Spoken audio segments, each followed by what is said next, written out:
কোনো ট্রেন গন্তব্য থেকে ঢাকায় আসার পর প্রথমে সেটিকে কমলাপুর রেল স্টেশনে তার ইঞ্জিনটিকে আলাদা করা হয়।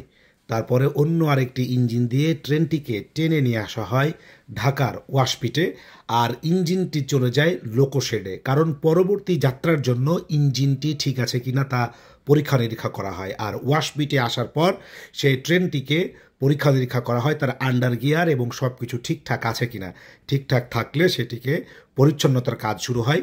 ভেতরে ট্রেনের ভেতরে যে ধরনের ময়লা আবর্জনা থাকে তার সব কিছুকে প্রথমে ঝাড়ু দিয়ে বের করা হয়, ধুয়ে মুছে পরিষ্কার করা হয়।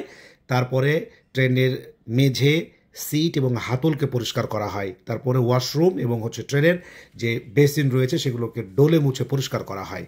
তারপরে শুরু হয় ট্রেনের বাইরের অংশের পরিচ্ছন্নতা অভিযান।